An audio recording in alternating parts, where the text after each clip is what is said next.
que si no encontramos un baño muy cerca, somos capaces de hacerlo, como dice mi enfermera, entre dos coches, ¿no? Y hay que descartar otras patologías que lo puedan justificar esta urgencia miccional.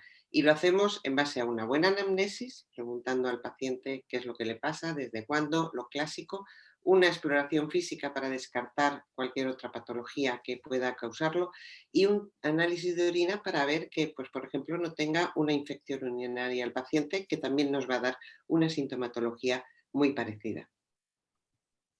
No sé por qué no me deja cambiar.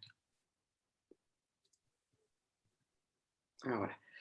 Para el diagnóstico nos podemos ayudar de unas herramientas muy fáciles, asequibles y baratas, como es los cuestionarios validados, el IPSS, que lo conoce cualquier médico, tanto de atención primaria como, por supuesto, urólogo, un cuestionario validado basado en síntomas del paciente, que él mismo lo autorrellena y debajo además tiene una escala analógico-visual de calidad de vida, o un diario miccional, que puede ser a lo mejor un poquito más complicado de rellenar por el paciente, que a veces tenemos que explicárselo 2 o 3 veces, pero que nos aporta una información imprescindible y necesaria para hacer diagnósticos diferenciales. Por ejemplo, es el único mecanismo que tenemos para hacer un diagnóstico diferencial entre una nocturia, que es la micción, la necesidad de micción por la noche precedida y seguida de sueño, de una poliuria nocturna, que es una evacuación excesiva de orina, lo que viene a ser entre un 20, en personas más jóvenes, o un 30% del volumen total por la noche con respecto al día. Este sencillo diario nos da ese diagnóstico y no tenemos que meternos ni en pruebas agresivas, ni en pruebas caras, ni que además nos hagan retrasar más la atención o el tratamiento del paciente. Blanca, discúlpame, por favor, ¿puedes poner en modo presentación? Lo tengo en modo presentación. Dale ahora, Ahora, perdón. ahora, venga, Perdón, perfecto. sí. Gracias, disculpa. Nada, nada. Como exploraciones complementarias podemos contar, bueno, pues ya digamos, para el especialista, con la realización de una flujometría libre, con una medición del residuo posmiccional. La flujometría libre está en casi todas las consultas de urólogo general y, por supuesto, en todas las de urología funcional.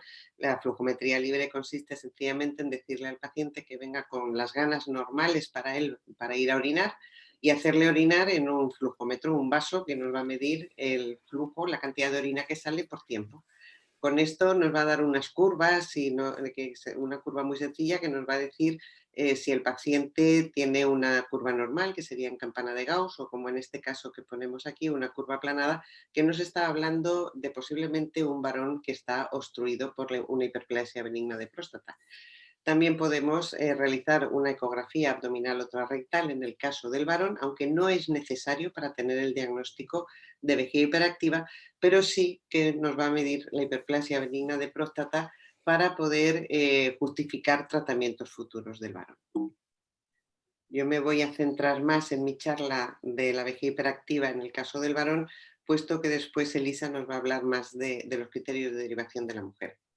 Bien, el estudio presión-flujo o el estudio aerodinámico es un estudio ya más especializado, que no es necesario hacérselo a todos nuestros pacientes. Solamente lo indicaremos en aquellos pacientes cuyo resultado pueda hacernos cambiar de opción terapéutica o cambiar de decisión de tratamiento según lo que pueda salir. Es decir, hay pacientes que no se explican bien, que no son capaces o no somos capaces de hacerles contar sus sentimientos, cómo ellos orinan. Estamos en una enfermedad de calidad de vida, cómo les preocupa.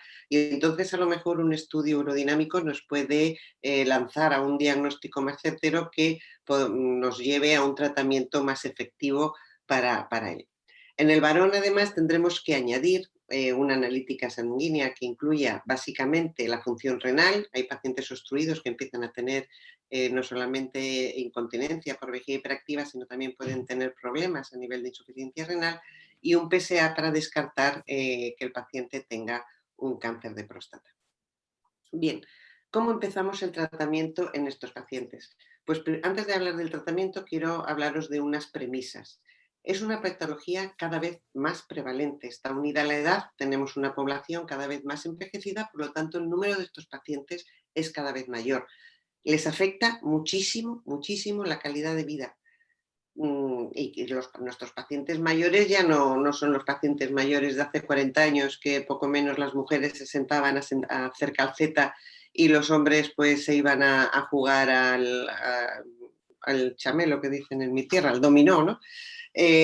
Sino que son pacientes activos, son pacientes que hacen deporte, son pacientes que salen, que viajan. Y, lógicamente quieren tener una calidad de vida que les permita hacer todo esto. Pero también son pacientes muchas veces polimedicados porque tienen muchas enfermedades. Son pacientes diabéticos o pueden tener hipertensión, dislipemia, artrosis, etcétera, etcétera. Y para ello muchas veces toman muchos medicamentos, cada vez que va un especialista le da su pastilla para su enfermedad y a veces encuentras que cuando abres la farmacia de estos pacientes, pues toman 7, 8, 10, 12 pastillas diarias y ahí donde encajamos después nosotros, ¿no? Y por este motivo, el tratamiento conservador en la vejiga hiperactiva es el primer escalón y fundamental en el tratamiento de nuestros pacientes. No todo se basa en una pastilla o en un bisturí. Aquí tenemos el espectro de lo que tenemos actualmente para tratar a nuestros pacientes y como veis empezamos con el estilo de vida y la fisioterapia de suelo pélvico, fundamental. El segundo escalón ya va a ser el farmacológico. Bien, estaremos con los antimuscarínicos y con los análogos beta-3, que son los que han salido más recientemente, que nos han aportado una mejora cualitativa muy grande con nuestros pacientes. Un escalón más agresivo sería la inyección de toxina botulínica o la neuromodulación de raíces sacras. Y después ya pasaríamos al más invasivo de todo, que es la cirugía, que además la cirugía en este tipo de pacientes es bastante, bastante agresiva y tenemos que dejarlo como ultimísima opción para ellos. Dentro del tratamiento conservador y las pautas conductuales, cambios de hábitos de vida que empeoran la sintomatología de la vejiga hiperactiva con incontinencia o sin ella, pues va a ser el control de la diabetes y la obesidad. Sobre todo la obesidad se ha visto que es el único factor que podemos demostrar que agrava la incontinencia urinaria de urgencia y el síndrome de vejiga hiperactiva. Tenemos que hacer que nuestros pacientes pierdan peso, sobre todo estos pacientes con síndrome metabólico, obesidades troncales, con diabetes y dislipemia, que necesitamos que pierdan peso para mejorar no solo su diabetes y su colesterol en sangre, sino también para mejorar su vejiga hiperactiva. Tenemos que estudiar la farmacia de cada paciente, ¿vale? Porque cada uno, insisto, cada especialista que va le da su pastilla y al final estos pacientes lo que tienen es un bocadillo de pastillas todos los días que cada uno tiene su efecto, su efectividad en el tratamiento de sus distintas patologías, pero también tiene sus distintos efectos secundarios que se van sumando. El estreñimiento, que es muy frecuente en el paciente mayor, también es un tema a controlar. Sabemos que los pacientes estreñidos van a tener más hiperactividad vesical, más sensación de urgencia. Control de la ingesta líquida y el horario. Es decir, no hay que decir a estos pacientes beba usted mucho ni beba usted poco, beba lo que tiene que beber. Aproximadamente entre 1,5 litros y 2 litros es más que suficiente para mantener una adecuada hidratación en un paciente mayor. No necesita beber 3, 4, 5 litros de líquido porque lo único que vamos a hacer es empeorar su vejiga hiperactiva, va a tener más urgencia, va a tener más pérdidas y además va a tener más frecuencia y más nocturia. Es importante las micciones programadas, sobre todo en pacientes añosos con deterioro cognitivo leve, que a veces se les olvida ir a orinar y tienen episodios de incontinencia y de urgencia sencillamente porque cuando se acuerdan tienen ya su vejiga excesivamente llena. Y por supuesto, siempre, siempre, siempre cultivo en caso de aparición de infecciones urinarias antes que tratamiento antibiótico. Dentro de las medidas higiénico-dietéticas que también tenemos que añadir y meterlo en la rutina de vida de nuestros pacientes es evitar los baños de asiento en las mujeres. Las mujeres tienen tendencia a lavarse muchísimo, sobre todo cuando tienen pérdidas de orina por la sensación de que están oliendo continuamente. Cuando se lavan mucho y además utilizan geles íntimos, se están comiendo su flora y su fauna vaginal, la que nos protege de las infecciones. Cualquier paciente con vejiga hiperactiva o incontinencia urinaria, cuando tiene una infección, durante ese proceso tiene mucho más síntomas, está mucho peor. ¿Vale? Nosotros tenemos que tener nuestra flora en condiciones y que nos protege del coli externo, porque ya tenemos bastante con el nuestro. Otra medida interesante puede ser en mujeres mayores que no son subsidiarias del tratamiento quirúrgico del prolapso, la utilización de pesáreos. Cuando tenemos pacientes que no podemos operar y que no podemos tratar porque tienen muchísimas patologías asociadas y ya vamos a tener interacciones farmacológicas importantes, el enseñar a utilizar absorbentes como medida de higiene en una persona incontinente es necesario. Hoy en día contamos con muchísimos absorbentes, distintos tipos para hombre, para mujer, para incontinencias leves, moderadas, severas. No es lo que a nosotros nos gusta, no es lo que quiere el paciente, pero cuando en ocasiones no tenemos más remedio que recurrir a ellos, tendremos que estar informados de lo que existe en el mercado, de lo que tenemos que recetar y a cada paciente cuál es el que mejor le va a ir. Y, por supuesto, evitar comidas y bebidas que afecten al urotelio vesical. El urotelio es muy sensible, entonces, pues la cafeína, la teína, alimentos muy picantes, quesos muy curados, por supuesto la nicotina, eso irrita muchísimo el epitelio, lo que da sensaciones de urgencias añadidas a las propias de la vejiga hiperactiva. Como medidas físicas y Disculpa, continuando... Blanca, 2 Sí, minutitos. sí. Dentro del tratamiento conservador tenemos la neuromodulación del tibial posterior, el entrenamiento de la musculatura del suelo pélvico y el biofeedback. Esto la enfermería funcional lo hace de maravilla. Como tratamiento farmacológico, bueno, pues tenemos los anticolinérgicos, desde la oxibutinina, que es el más antiguo y muy bien estudiado, pero que en pacientes mayores da un deterioro cognitivo, está demostrado un deterioro cognitivo importante, hasta las modernas fesoterodina, solifenacina o la propiverina, pues son anticolinérgicos de buen uso, con control y con cuidado a la hora de utilizarlo en el paciente mayor y sobre todo tenemos que tener en cuenta que en pacientes con deterioro cognitivo podemos utilizar otros fármacos como el miravigrón. El miravigrón no atraviesa la barrera hematoencefálica, por lo tanto no afecta a la función cognitiva. Ha entrado con una recomendación fuerte en las guías europeas, mantiene el trusor relajado durante toda la fase de llenado y luego lo hablará también el doctor Blasco cuando hable de adherencia, es el fármaco que más adherencia ha demostrado en esta patología. Tratamientos asociados como estrógenos locales pues van a venir muy bien a las mujeres menopáusicas. Varones podemos añadir o deberemos añadir cuando tengamos síntomas también de vaciado posmiccionales debidos a la hiperplasia benigna de próstata, pues los alfa bloqueantes, los 5-alfa reductasa, inhibidores de la 5-alfa reductasa o el tadalafilo en casos de que haya una disfunción eréctil asociada.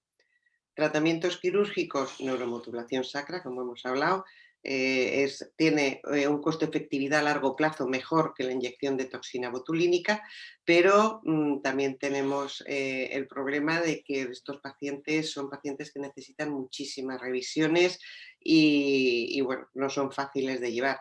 Las cirugías muy complicadas de ampliación vesical y en el caso de que tengamos un proceso obstructivo, cirugía de la hiperplasia benigna de próstata. Bien, no me da tiempo a explicar esto, pero es el resumen de todo lo que hemos dicho. Empezar siempre por medidas higiénico-dietéticas. Si hay mejoría no le vamos a hacer nada más. Si no, añadimos tratamiento farmacológico en dependencia de la edad y de la función cognitiva de nuestro paciente. Si no mejora, toxina o neuromodulación. Y si tampoco mejora con eso, pues tendremos que pasar a la cirugía de la próstata. Cuando derivaremos sospecha de atención primaria, atención especializada. Cuando haya una sospecha de cáncer de próstata, complicaciones relacionadas con la hiperplasia benigna de próstata o cuando sospechemos otra entidad que no concuerde bien y tengamos que hacer estudios más complejos.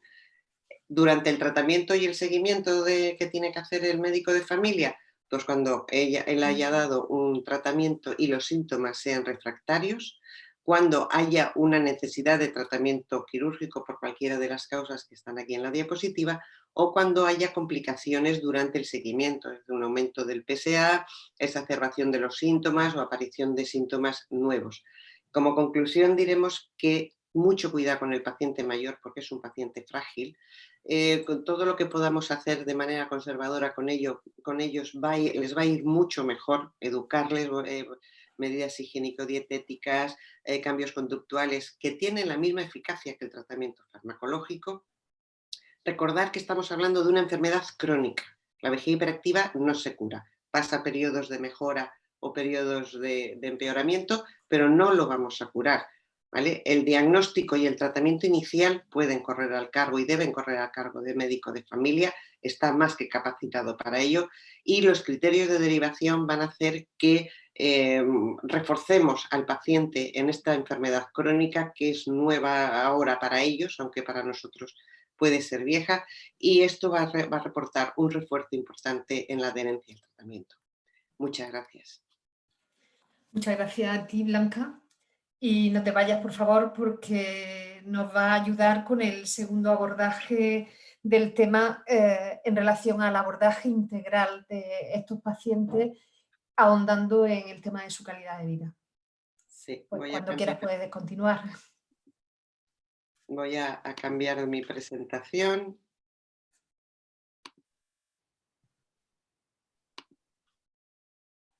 Y vamos a coger la otra.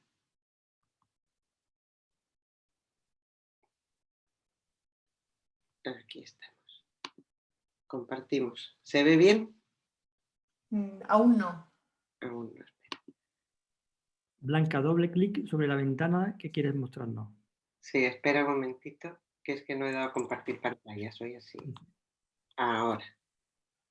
Modo presentación, genial, gracias. Vale, ya está. Muy bien, bueno, pues después de dicho todo esto, vamos a hablar de la gestión y el abordaje integral de los pacientes con incontinencia urinaria y un poquito de su calidad de vida, que como veréis, a los pobrecitos míos les deja mucho que desear. ¿De qué estamos hablando? Bueno, pues tanto la incontinencia urinaria como la vejiga hiperactiva es un problema socioeconómico muy importante porque es muy prevalente y deteriora mucho la calidad de vida de nuestros pacientes. Los estudios poblacionales han demostrado además que esta patología, con el envejecimiento de la población, va a crecer en prevalencia. Por ello es muy importante que podamos establecer unas estrategias, unos procesos que nos ayuden a llevar al paciente de la mano durante todo este recorrido, pasando por distintos especialistas en aras de mejorar y optimizar los recursos que nosotros tenemos. Afecta al hombre y a la mujer. Hasta ahora pensábamos que la incontinencia urinaria era una cosa de mujeres después de los partos. No, esto no es de mujeres después de los partos. Esto es de mujeres, esto es de hombres, esto es de niños, es decir, afecta a cualquier rango y sexo en nuestra población. Es una patología muy cara, muy cara. Hay estudios, el doctor Blasco los conoce muy bien porque ha participado en ellos, de lo que supone la carga socioeconómica de estos pacientes en pañales para lo que es para la sanidad pública, y además proporciona una calidad de vida muy mala, tanto a nivel laboral, a nivel individual, provoca depresiones, a nivel familiar, en el ámbito social. La gente que padece una incontinencia urinaria acaba por no ser capaz ni de ir a una fiesta, y por supuesto en el área sexual de la pareja. La prevalencia varía con la edad y el sexo. En las mujeres pues empiezan desde más joven, un 15% en mujeres de 35 años, un 28-55, y a partir de los 65 años, tanto mujeres como hombres tienen una prevalencia aproximadamente del 50% según distintos estudios. La gestión de procesos, por qué tenemos que hacer un proceso de esta patología, es porque es una herramienta muy importante que se centra en el paciente, se centra en la persona. Por eso debemos de hacer un abordaje integral de lo que es la incontinencia urinaria. Esto nos lleva a un análisis de actuaciones que debemos de realizar, desde que la paciente o el paciente demanda atención por una incontinencia urinaria hasta que terminamos bien solucionando su problema o aliviando cuanto menos sus síntomas. Es un cambio de asistencia el que queremos hacer, basado en la continuidad asistencial, desde el médico de familia hasta el especialista, pasando de forma muy importante por la enfermería. La enfermería en la gestión de procesos es imprescindible. ¿Qué tenemos ahora mismo que en el abordaje integral? Ahora mismo, pues muchos inconvenientes. ¿Por qué? Porque no tenemos buena colaboración / comunicación entre atención primaria, enfermería y especializada. La incontinencia urinaria ahora mismo pues, se considera como una tontería. Esto, bueno, pues nada, te pones una compresa y se acabó, ¿no? No es una enfermedad grave, no estamos hablando de un cáncer, nadie se va a morir de una incontinencia urinaria. Por lo tanto, también las listas de espera para aquella incontinencia urinaria subsidiaria de tratamiento quirúrgico suele ser muy larga. Siempre se pospone el quirófano de incontinencia porque ha surgido un tumor y eso hay que operarlo antes. Es una enfermedad infradiagnosticada, ¿vale? Es una enfermedad por la que no se pregunta. Uno pregunta si tiene usted la tensión alta, si tiene usted diabetes, en una anamnesis si tiene usted dislipemia, pero nadie pregunta ¿tiene usted incontinencia urinaria? Como no sea un urólogo funcional. Y además tenemos otro hándicap, y es que culturalmente, sobre todo las mujeres, consideran que perder orina es algo normal porque lo perdía su madre y lo perdía su abuela. Bueno, pues no es nada normal, existe, pero no es normal. La ventaja que tenemos, que no es pequeña, es que todos los que participamos o tratamos a estos pacientes queremos cambiar esta situación. Por lo tanto, debemos de realizar un proceso asistencial acompañando en todo el recorrido al paciente desde que va por primera vez a su médico de atención primaria y le comenta este proceso hasta que llega a nosotros y podemos empezar a tratar su enfermedad, controlar la evolución, etcétera, etcétera. ¿Cuáles son los componentes del proceso? Bueno, pues tenemos una serie de herramientas esenciales en atención primaria.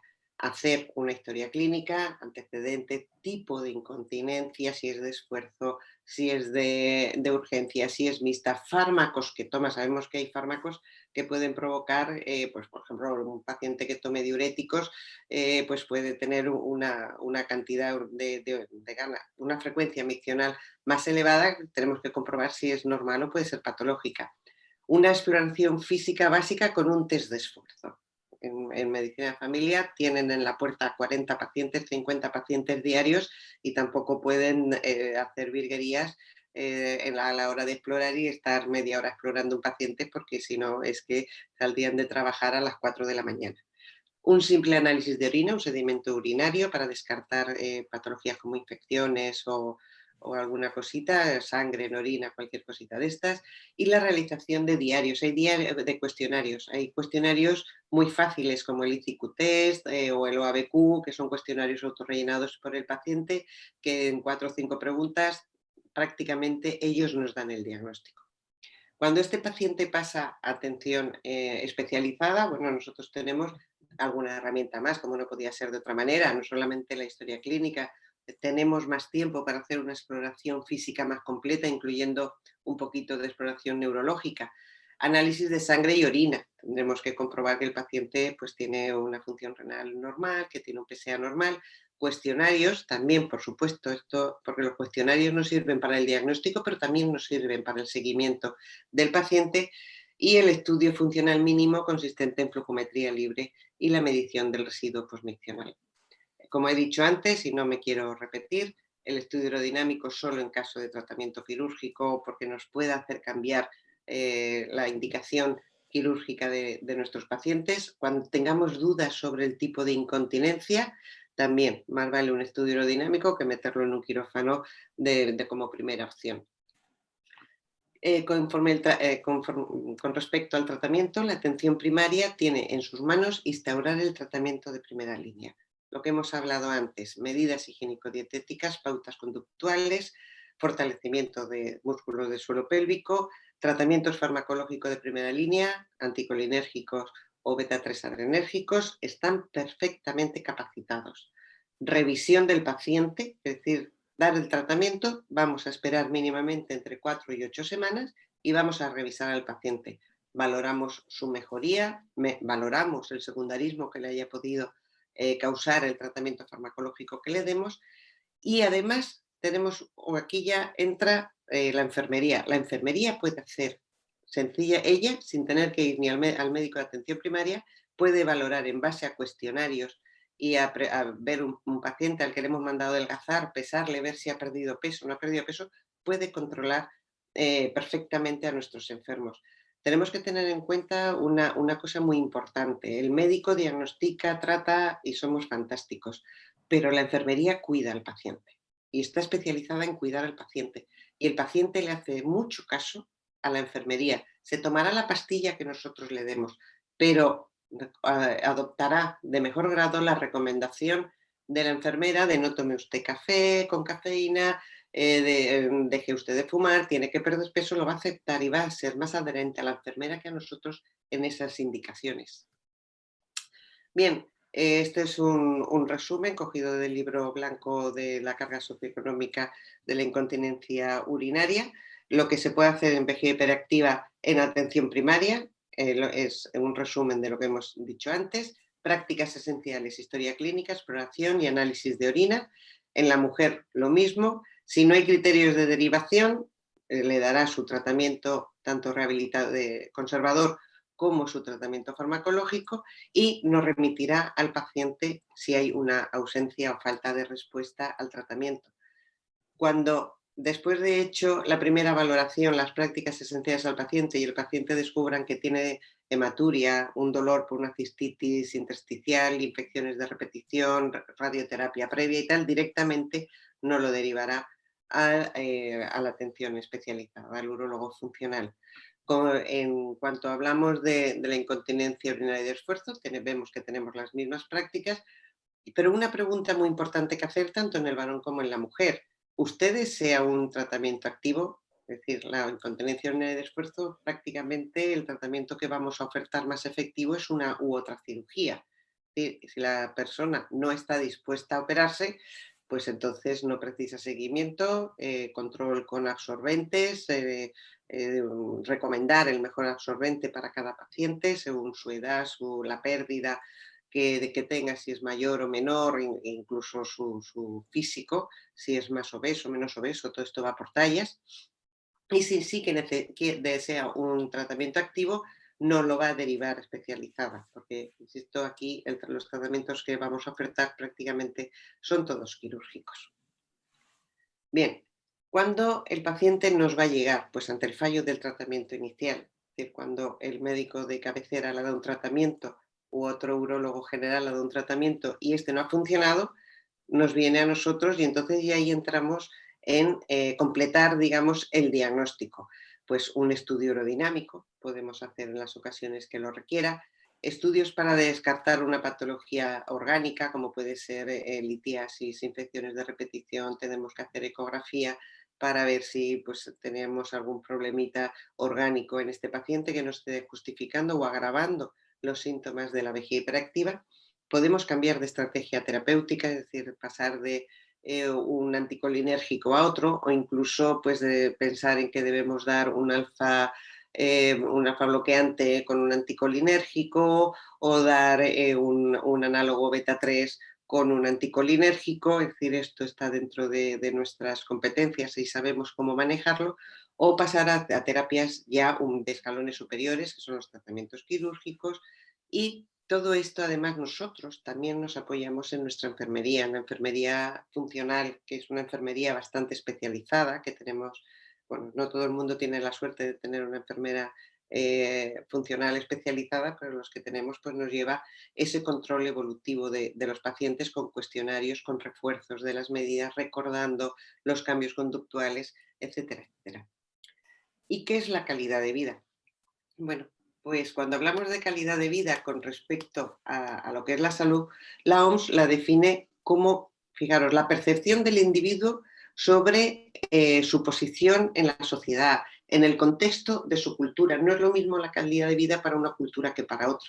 El sistema de valores en el que vive, las metas, no es lo mismo una incontinencia en una paciente, bueno, pues a lo mejor añosa y que su vida es muy sedentaria y que no se mueve prácticamente de su casa, que en una mujer que tiene una vida activa, que sale a trabajar fuera de casa, que luego le gusta hacer deporte, etcétera, etcétera.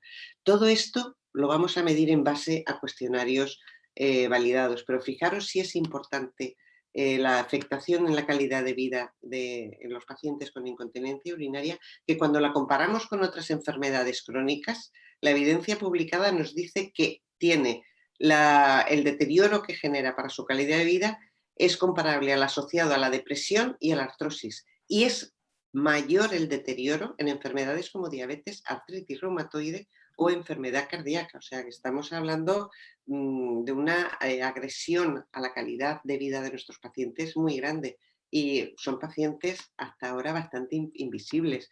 Esta foto me gusta porque yo siempre digo que el tratamiento de la incontinencia, el tratamiento de la vejiga hiperactiva es un tratamiento redondo porque afecta a la salud pública, a la salud emocional, a las actividades sociales y a la salud sexual. Es decir, cuando empezamos a tratar tenemos que ver al paciente y a todo el contexto que le rodea. Es muy redondo, me gusta mucho esta foto. Y como conclusiones, y que no me quiero pasar ya más del tiempo, comentar que la continuidad asistencial y la coordinación entre todos los niveles asistenciales, primaria, especializada y enfermería, son elementos esenciales en los que tenemos que trabajar. Necesitamos mejorar nuestra relación, y no es que sea mala, es que es inexistente en muchos casos. La enfermería, parte fundamental. Tenemos que mejorar la comunicación para poder atender integralmente a nuestros pacientes, que no se pasen la vida dando vueltas de una consulta a otra, ahora a un urólogo general, no, esto lo llevan en otro departamento. Todo esto tenemos que arreglarlo, tenemos que pulirlo, optimizar los recursos tanto humanos como no humanos que tenemos dentro del sistema público de salud. Y, por supuesto, diseñar indicadores de calidad de estos procesos. Ya se ha hecho en otras patologías y en esta podemos hacerlo también, porque la existencia de comorbilidades dentro de un paciente puede tener importante repercusión en la adherencia al tratamiento, por lo tanto tenemos que estar todos unidos, todos redondeando ese círculo que es el paciente, que está en el medio, y por supuesto es clave seguir investigando en estudios que evalúen en qué medida los distintos tratamientos que disponemos va a tener un mejor impacto en la calidad de vida de nuestros pacientes. Y ya está, muchas gracias.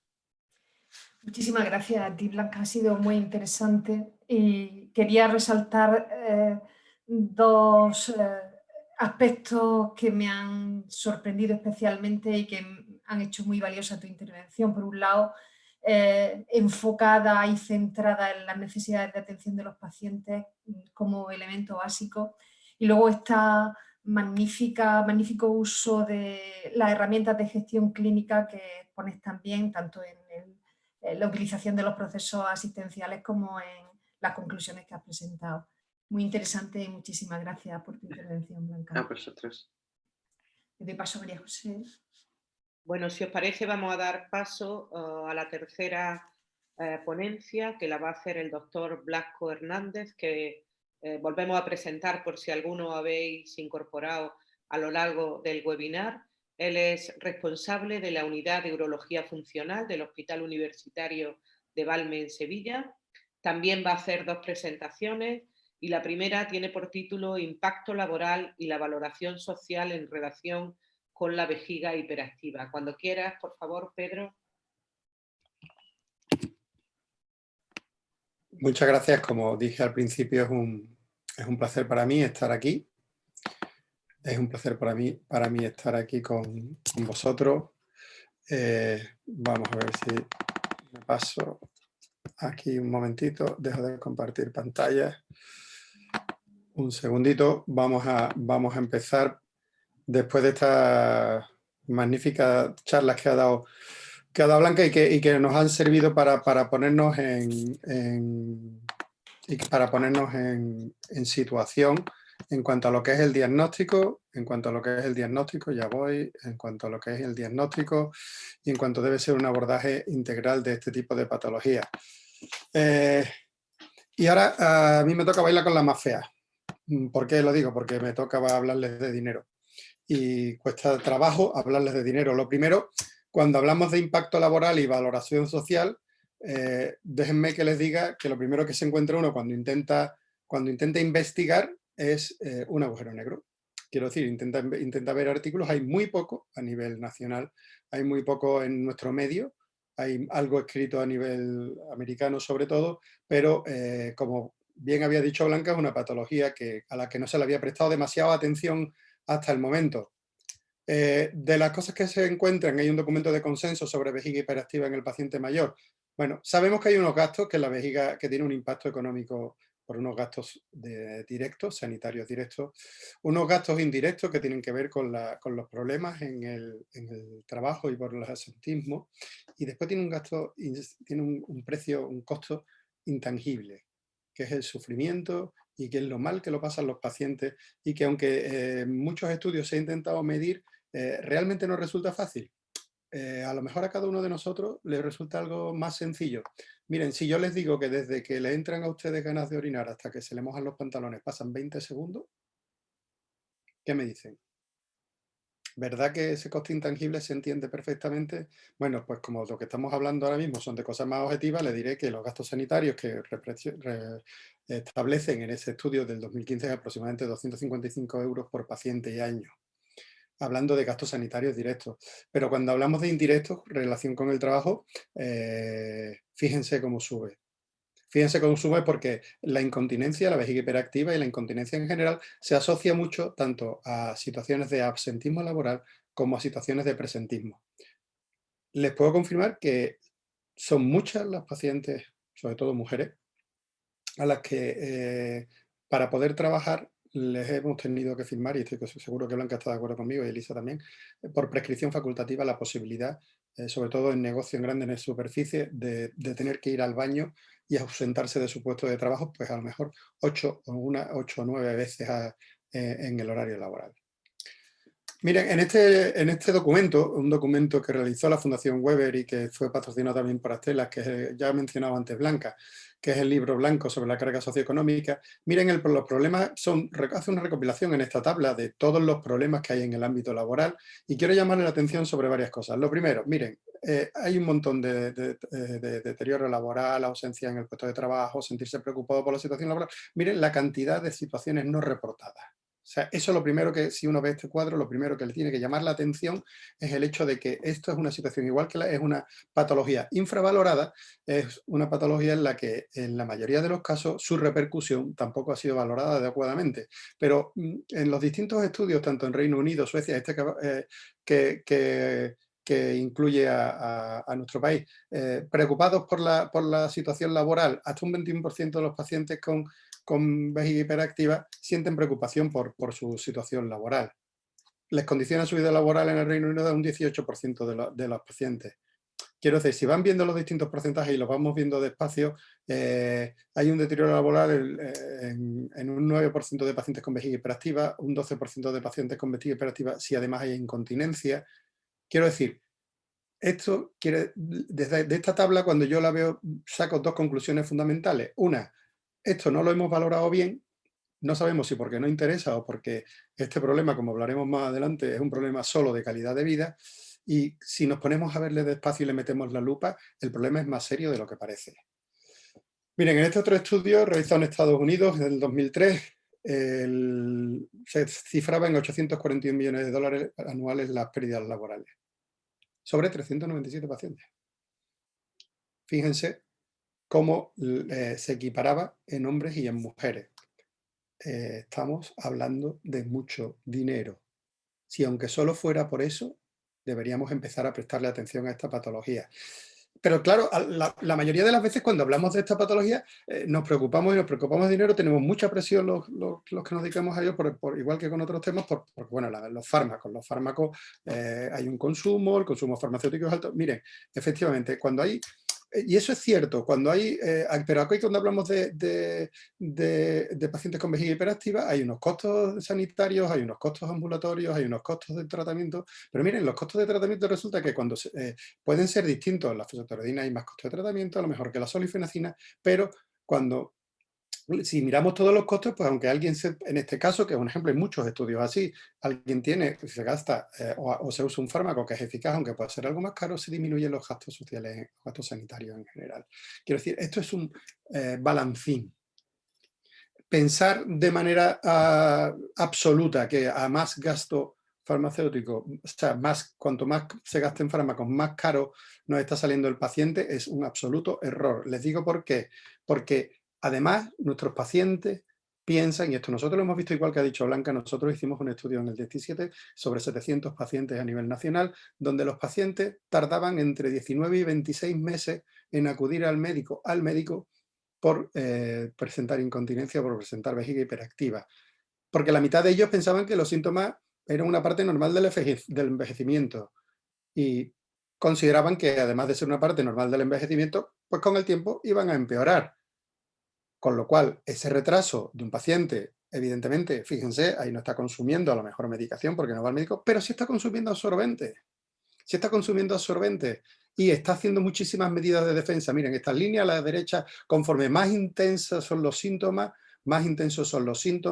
más va a estar consumiendo el paciente, si hablamos de costos, en tratamientos paliativos como pueden ser los absorbentes. Y fíjense, si se fijan abajo, verán que la mayoría en el punto 5, 6 y 4, 5 y 6, los síntomas de mi vejiga hiperactiva son normales para una persona de mi sexo y edad, lo pesa el 60% de los varones, de las personas con menos de 75 años entrevistadas.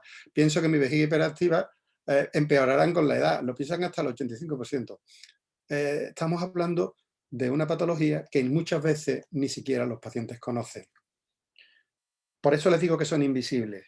Pero miren, en este trabajo realizado en Cádiz, en el distrito de Las Andas, con 500.000 habitantes, se parece en tamaño al distrito al área sanitaria sur de Sevilla, pues después de haber implementado de una manera verdaderamente eficiente el consumo o la prescripción de absorbentes, de abril a diciembre de 2013 ese distrito consumió 2.716.507 euros en absorbentes. Miren, esto le hicieron, y háganlo a la vez del año. Esos son 4 millones de euros al año. Y abajo les pongo una tabla que no se ve bien, pero todas las prostatectomías radicales que se vienen a operar en mi servicio, por ejemplo, estimando el precio, que ahora incluso ese precio es menor, serían 352.872 euros al año. Creo que si hablamos de dinero, estamos absolutamente desenfocados.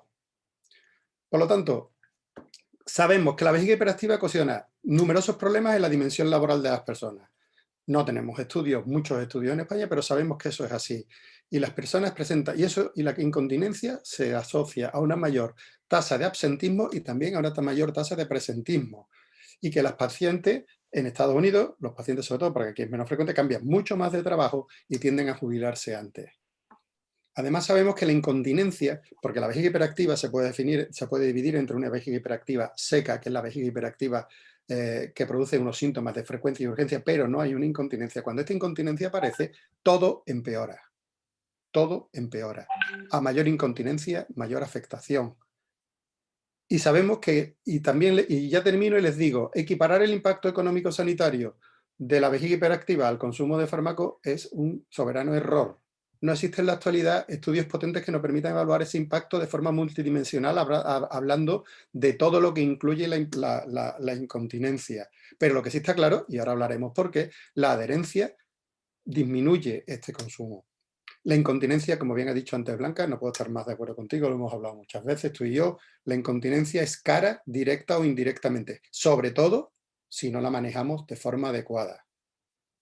Yo con esto termino y les dejo un vídeo un poco para desengrasar, que nos puede decir un poco qué es lo que puede ocurrir si todos los que estamos aquí, por eso les decía antes lo importante que es para nosotros, o que es para mí el hecho de que la Escuela Andaluza de Salud Pública dé visibilidad a este problema, qué es lo que ocurre si todos, profesionales, administración, todos nos alineamos contra un problema común a todos los niveles. Podemos. Muchísimas gracias. Muchas gracias, Pedro. Muchísimas gracias por tu presentación, una presentación brillante en tiempo, en contenido.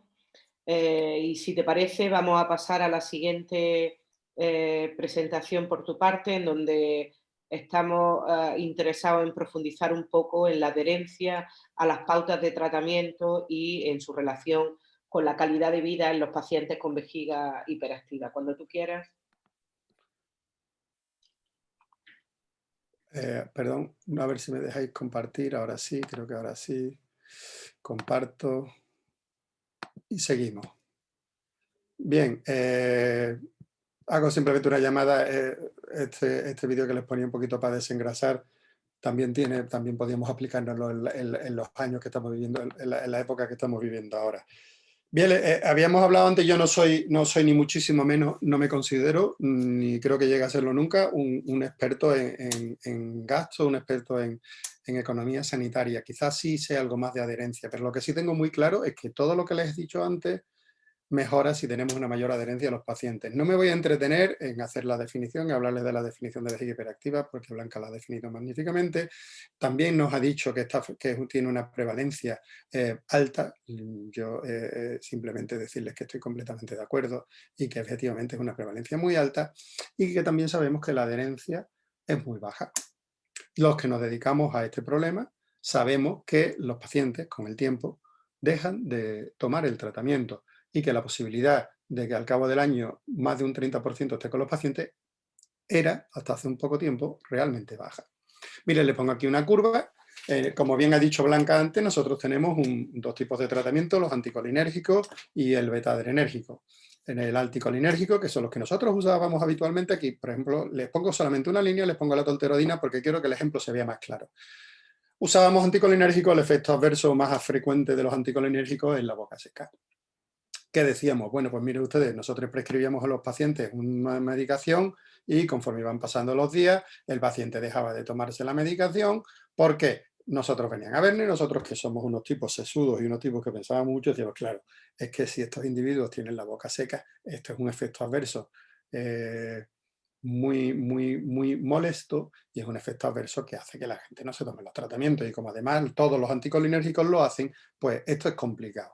Después resulta que nos sacan una medicación, una medicación que es la línea roja, que es el beta-adrenérgico, que no seca la boca. No tiene como efecto adverso un efecto anticolinérgico porque no es un anticolinérgico. ¿Ven las curvas? ¿No les llama la atención la curva? Evidentemente hay una mayor adherencia, pero con el tiempo, la curva, fíjense que se parece a la curva del anticolinérgico. A ver, lo primero que me llama la atención cuando yo veo esto es que evidentemente hay una mayor adherencia que posiblemente con casi toda seguridad, haciendo lo mismo, somos los mismos profesionales y estamos haciendo lo mismo con los mismos pacientes, pues resulta que si damos un fármaco que tiene menos efectos adversos, como bien ha dicho Blanca, la adherencia es mayor, pero esta curva baja porque a lo mejor si seguimos haciendo lo mismo resulta que no conseguimos mejorar la adherencia. A lo mejor es momento que empecemos a preguntarnos esas cosas. Nosotros ya empezamos hace un poquito de tiempo. Dos detalles.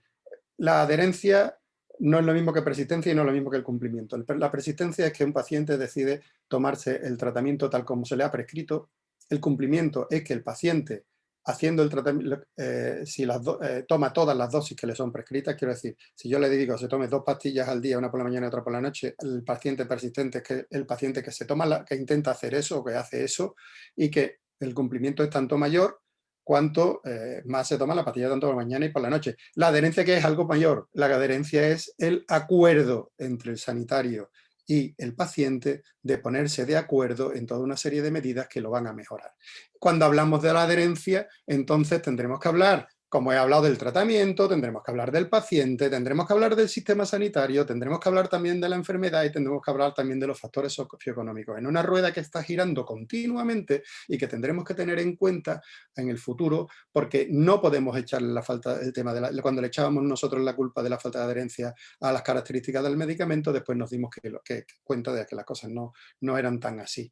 Todos estos elementos, y aquí participamos mucha gente, aquí participa el paciente, aquí participa la enfermedad propia por su definición, aquí participa el tratamiento y aquí participa el sistema. Todos estamos involucrados en conseguir una mayor adherencia y solamente si nos involucramos así conseguiremos disminuir el impacto social que tiene la vejiga hiperactiva. El plan de adherencia al tratamiento, que es un plan establecido por el Ministerio de Sanidad, de acuerdo con muchas sociedades, no incluye a las sociedades relacionadas con la urología, porque claro, como bien ha dicho Blanca, es una patología crónica, pero no está reconocida como tal, establece una serie de pilares para mejorar la adherencia, que estos pilares es concienciar sobre lo importante que es la adherencia, establecer un programa de adherencia terapéutica, el pilar 3 es reducir la complejidad del régimen terapéutico, el 4 incrementar la autogestión, el 5 implementar el sistema de información Miren el pilar 0. Dedicada a cada paciente el tiempo necesario. Alcanzar un buen acuerdo terapéutico médico-paciente. Individualizar los tratamientos. La base de la medicina. McRaven, este hombre se dedicó durante años a dirigir los SEAL americanos y ahora es mayor de la Universidad de Houston. Tiene una frase magnífica que me encanta y uso todos los días. Si tú quieres que cambie el mundo, empieza por hacer tu cama cada mañana. Un día podríamos hablar de esto, pero nosotros tenemos que empezar a hacer nuestra cama cada mañana. ¿Cómo? Mejorando el manejo que tenemos de la enfermedad, conociendo la patología y reconociéndola como crónica, empoderando a los pacientes que vienen a vernos y mejorando la calidad del tiempo que dedicamos, porque siempre hablamos de la cantidad, de la poca cantidad de tiempo que tenemos para nuestros pacientes, pero siendo eso cierto, porque no lo voy a negar, podíamos mejorar también la calidad del tiempo que lo hacemos. Tendríamos que saber manejar, como bien ha dicho, y no voy a incidir mucho aquí, como bien ha dicho Blanca, a nuestros pacientes con los diarios misionales. Tenemos que ir tenemos que evitar las subjetividades para tratar bien a nuestros pacientes. Nuestro sistema sanitario nos ofrece una herramienta tan eficaz como la receta 21, donde podemos ver si la adherencia se sigue o no se sigue, porque podemos ver perfectamente las dispensaciones. No nos tenemos que creer al paciente diciéndome que se toma las pastillas, sino que sé si ha ido a la farmacia o no ha ido a la farmacia a sacarla. Tendremos que saber del tratamiento en cuanto a eficacia, posología. No les voy a insistir mucho en esto, pero les voy a insistir solamente en una cosa que también ha dicho Blanca, en la que estoy totalmente de acuerdo. Lo importante son las intervenciones en el estilo de vida. ¿Por qué es importante? Porque son las primeras líneas de tratamiento y con la mano en el corazón. Muchas veces nos las saltamos, porque involucra al paciente con su problema. Mire usted, si usted quiere tener menos incontinencia, adelgace. Y porque nos muestra a nosotros, o deje de tomar cafeína. No, yo quiero seguir tomando el café que me tomo, pero además quiero que no se me escape. Pero mire, además es una cosa muy importante. Muestra una magnífica relación necesidad-preocupación, que es una cosa muy importante con los pacientes en calidad de vida. ¿Cuánto le preocupa a usted la enfermedad? ¿Cuánto le preocupa a usted? ¿Cuánta siente la necesidad de tomar la medicación? Por lo que le preocupa la enfermedad, ¿cuánto le preocupa el efecto del tratamiento? Tenemos que esto empodera al paciente. Haga usted esto que tiene que hacer si lo quiere hacer, porque es usted el responsable de la enfermedad, de una enfermedad que, como bien sabemos y como bien ha dicho, es crónica, aunque realmente la OMS todavía no la reconoce como tal. Y que como crónica que es, nos obliga a que trabajemos urólogos, enfermeros, muy importantes, ginecólogos y especialistas de atención primaria, todos unidos. Miren, existen modelos para casi todo, está casi todo inventado. Y cuando nosotros esto lo trabajamos en su momento, evidentemente, cuando vienen a nuestras consultas pacientes que no piensan que lo suyo sea un problema, mientras no piensen que lo que tienen es un problema, no tiene ningún sentido que nosotros les dediquemos intentar resolver un problema que los pacientes no creen que sepan. Hay que cambiar, lo explicamos en un congreso internacional de Barcelona, se puede cambiar, existen teorías o modelos de psicoterapia, que no es que nosotros nos vayamos a convertir en psicoterapeutas, sino que nosotros tenemos que aprender a que hay una serie de pasos en los que podemos estar no haciendo lo que debemos hacer con nuestros pacientes. Pero también existen modelos, miren, esto nosotros lo hemos hecho, lo presentamos en el 2013 en Barcelona. Cuando trabajan los médicos de atención primaria, los especialistas de atención primaria, miren, rellenan un 100% de los diarios misionales, que pensábamos que esto iba a ser imposible, y un 100% de los cuestionarios. Miren, ¿y por qué? Y son útiles para el diagnóstico. ¿Por qué? Porque pueden acceder mucho más fácil a un médico de atención primaria que a un urólogo. Lo pueden ver a los 2 días y cuando no se les ha rellenado bien, los pueden volver a rellenar y pueden prescribir, porque el diagnóstico de la incontinencia es un diagnóstico clínico. Y empoderemos. ¿Por qué? Miren, aprendamos que nosotros somos responsables de cómo aplicamos los cuidados. El responsable de cómo maneja la enfermedad y de la calidad de vida del paciente es el propio paciente. Y el abandono, cuando hablamos de patología de calidad de vida, es una posibilidad. Y miren, lo estamos viendo, y si eso ocurre, cuanta menos información tengan los pacientes, mejora si le damos un consejo adecuado y se le dedicamos el tiempo que necesiten. No me quiero extender mucho. Hemos pasado de atender enfermos a atender personas. Ahí es donde tenemos que llegar. Por en medio hemos pasado a atender pacientes, a atender clientes, a atender usuarios, a atender pacientes. Una persona que viene a nosotros es todo eso, pero es sobre todo persona. Y cuando es sobre todo persona, tenemos que fomentar el autocuidado y la autoatención para mejorar esa adherencia. Miren, les voy a poner un ejemplo. En calidad de vida, imaginen que ustedes tienen una condición gravísima. Imagínense que en vez de tener una epidemia de COVID, tuviéramos una epidemia de ébola. Tendríamos una preocupación por la enfermedad, no les cuento cuál. aquí también hay una preocupación por las medidas. De hecho, tenemos los problemas que tenemos y cuando ponemos un tratamiento, evidentemente, perdón por la falta, cuando pusiéramos un tratamiento e indicásemos una serie de medidas para prevenir o para evitar que se transmitiera una epidemia como el ébola, le puedo asegurar que la haría todo el mundo. Que lo haría todo el mundo y el que no lo haría, sea porque no podría. ¿Qué ocurre? Que aquí nosotros, cuando tenemos una preocupación por un tratamiento de calidad de vida, tenemos una patología, una pandemia de un virus que no es así, no es el ébola, resulta que existe, como nos estamos encontrando, personas que no se adhieren de manera intencional al tratamiento. Me pasa la consulta continuamente, yo vengo, tengo un escape, yo quiero saber si esto es un cáncer. No, no es un cáncer, pues todo yo no quiero hacer nada más. Y existe la posibilidad del abandono. Todo esto es muy importante y aunque le estoy hablando muy deprisa, todo esto es muy importante cuando hablemos de adherencia. Por lo tanto, para mejorar todo eso, resulta que ahora aparecen una serie de necesidades de formación para todos nosotros los sanitarios. Porque miren, las 10 habilidades para triunfar este año, fíjense, pues, saber aprender a resolver problemas complejos, tener un pensamiento crítico, creatividad, saber manejarnos con las personas o trabajar con equipos, coordinarnos con otros, inteligencia emocional. Miren, nos hace falta formarnos en lo que los ingleses llaman soft skills, habilidades blandas. Las habilidades duras serían, en mi caso, toda la urología que yo sé. Las soft skills serían todo cómo sé manejarme con las personas. Y ¿saben qué es lo que ocurre? Que cuando queremos haber una decisión compartida con nuestros pacientes, estas habilidades son críticas, saber haberlas desarrollado.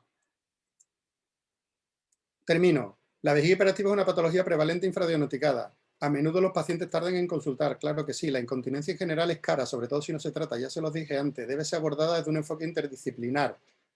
Mejorar la adherencia significa mejorar el manejo, mejorar la capacidad de comunicación, trabajar en equipo, trabajar con el empoderamiento del paciente. Miren, cuando hablamos de expectativas, y se nos duele la boca de hablar de expectativas, ¿sabe cómo se define la expectativa en el diccionario de academia? Una acepción es esperanza y otra acepción es posibilidad. Tenemos que conseguir aunar la esperanza que trae el paciente cuando nos viene a vernos a nosotros con las posibilidades que podemos ofrecerles terapéuticas que nos ha comentado Blanca. Y ahora, miren, yo esto cuando lo escribí, estas diapositivas, y ya les confieso que ya termino, de verdad, se lo juro, hablábamos de contexto post-COVID. Pues resulta que no estábamos hablando del contexto post-COVID. Ahora estamos hablando del contexto COVID. No hay acceso a los pacientes y los pacientes que nos ven a nosotros, son los primeros que se caen de las listas.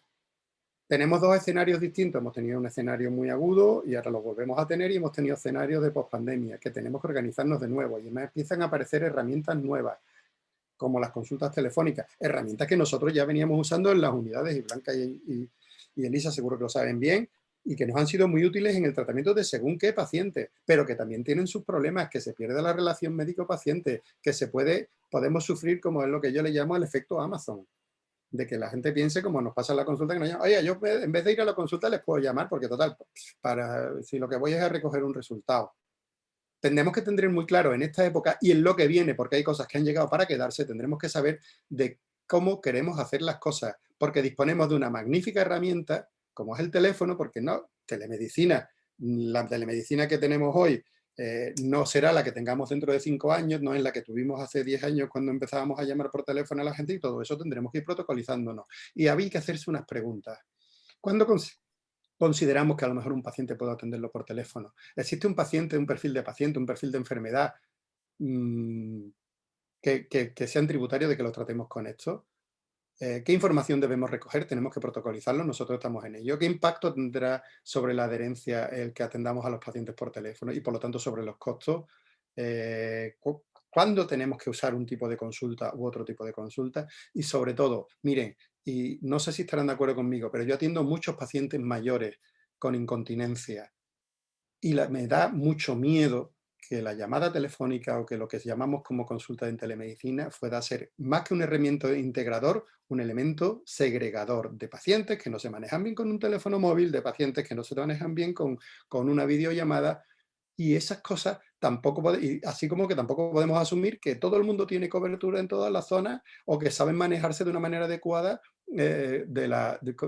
con las herramientas que tenemos hoy en día. Quiero decir, hay muchas preguntas por hacerse para trabajar con la adherencia en el momento en el que venimos. Como dice Benedetti, y ya sí que acabo, nos llevamos mucho tiempo trabajando intentando darnos respuestas y cuando creíamos que teníamos todas las respuestas, ahora resulta que nos han cambiado, si no todas, muchas de las preguntas. Muchísimas gracias. Muchísimas gracias a ti, Pedro. Si os parece, vamos muy bien de tiempo y vamos a dar paso a la última ponencia. Cuando quiera, Isabel. Bien, pues en esta última parte nos va a acompañar Elisa López Herrero, que es obstetra y ginecóloga en el Hospital Virgen de la Victoria de Málaga y es especialista en suelo pélvico. Y nos va a ayudar a conocer algo más sobre la vejiga hiperactiva en mujeres y los criterios de derivación de las mujeres que presentan síndrome del tracto urinario inferior. Pues cuando tú quieras, Elisa. Gracias.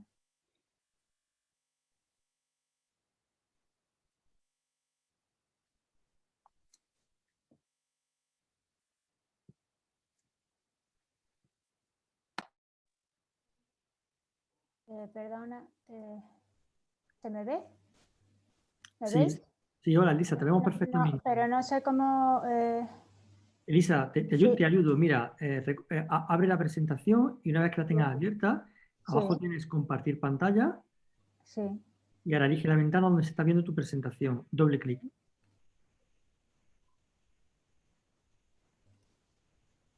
Vale, Muy ya, bien, ¿no? gracias.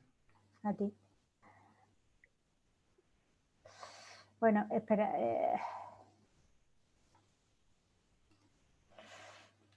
Bueno, buenas tardes a todos.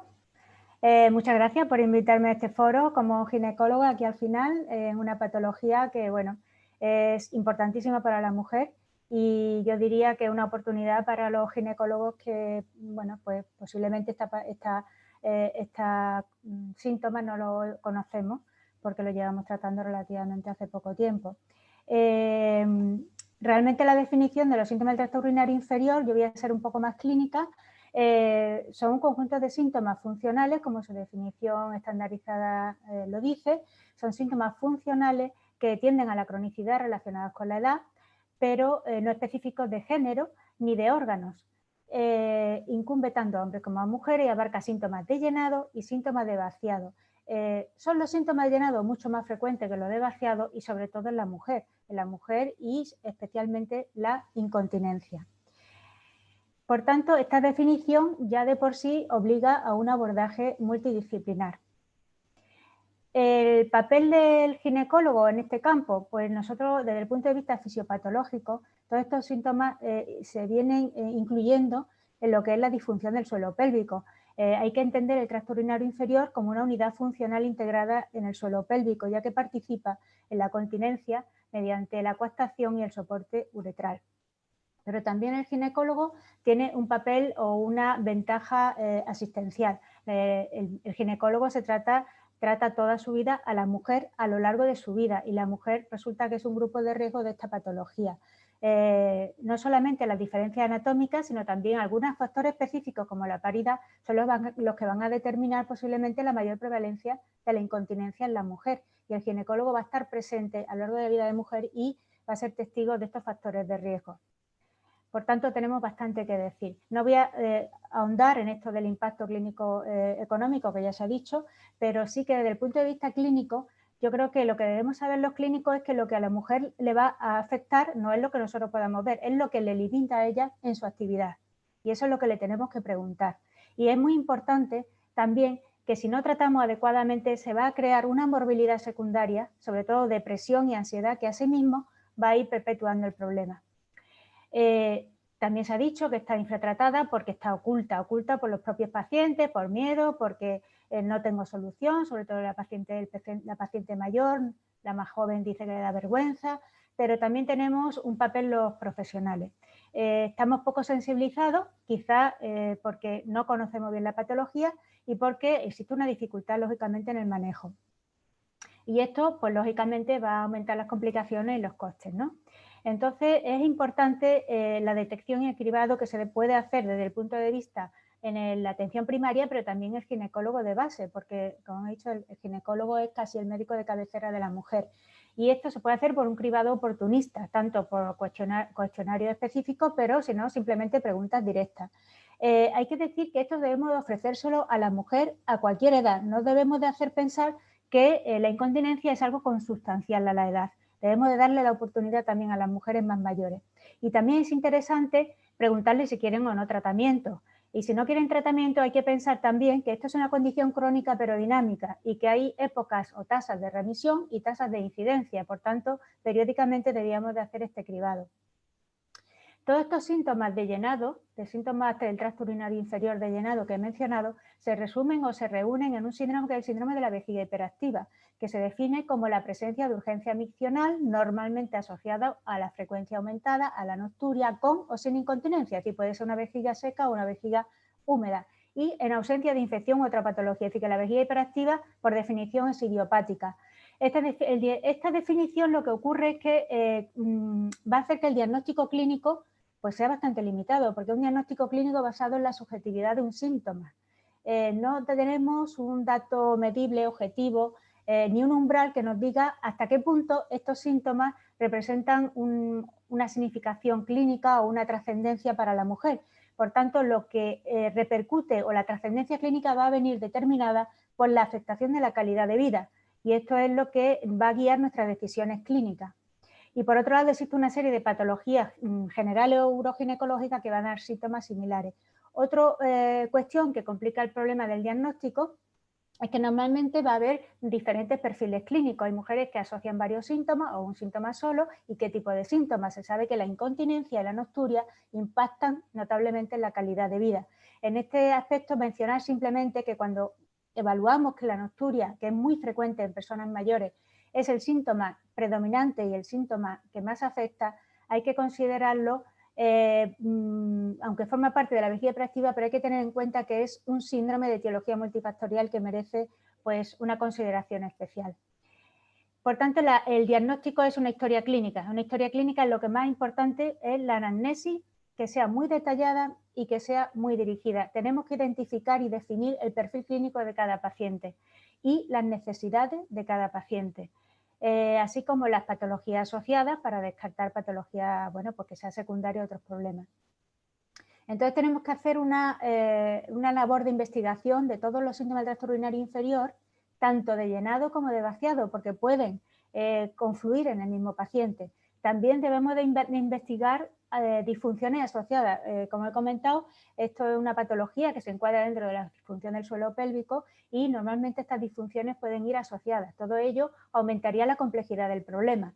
Y sobre todo identificar, preguntarle directamente a la mujer qué es lo que a ella particularmente le molesta y cuál es el síntoma que más le incomoda para realizar su vida normal. Tenemos que conocer, y esto pues lógicamente lo he puesto porque somos muchos los gines, espero que sean los gines generales los que puedan ver la presentación, la terminología estandarizada y, por ejemplo, la frecuencia miccional, pues podemos indagar de qué volumen miccional es para intentar diferenciar de que sea una polaquiuria o no sea un aumento de la ingesta de líquido, no sea una poliuria, o diferenciar lo que es una nocturia de lo que es una enuresis. Pero también preguntar de los síntomas de vaciado que la mujer normalmente no va a referir de forma espontánea. Tenemos que preguntarle porque la mujer no tiene un chorro habitualmente que ella pues, pueda considerar qué fuerte es o no.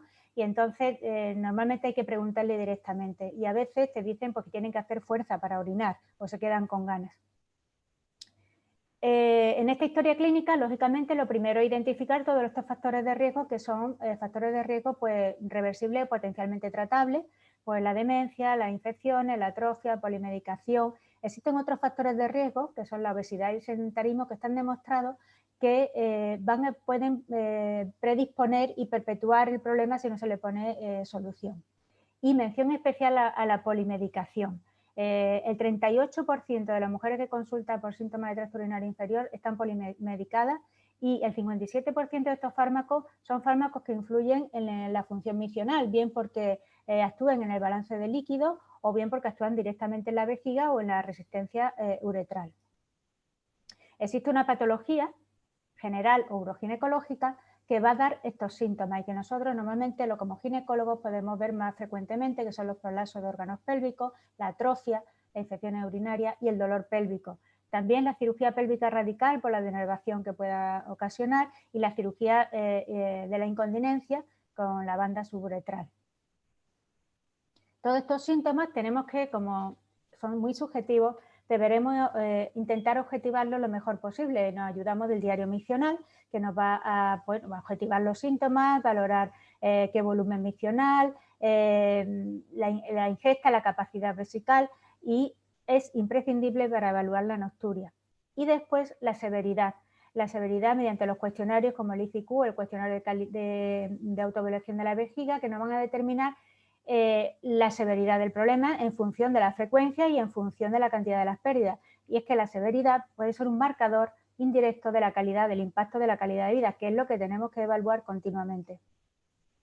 En la exploración física, pues bueno, en la exploración, se ha nombrado previamente, es importante la evaluación funcional porque sobre todo vamos a ver una población mayor, una población anciana, y es importante detectar pues, si hay alguna fragilidad, porque eso va a condicionar incluso nuestra actuación terapéutica a la hora de si plantean una cirugía o tratamientos, ¿no? Movilidad, destreza manual, el estado cognitivo, el estado psicológico, pero los ginecólogos, pues posiblemente en la exploración vaginal nos tendremos que centrar en la observación y objetivación de ese escape de orina que la mujer refiere, la identificación de la atrofia, la identificación del prolapso, qué tipo de prolapso y grado de prolapso, la evaluación de lo muscular en cuanto al dolor, puntos gatillo, pero también en la capacidad contráctil y la identificación de los músculos.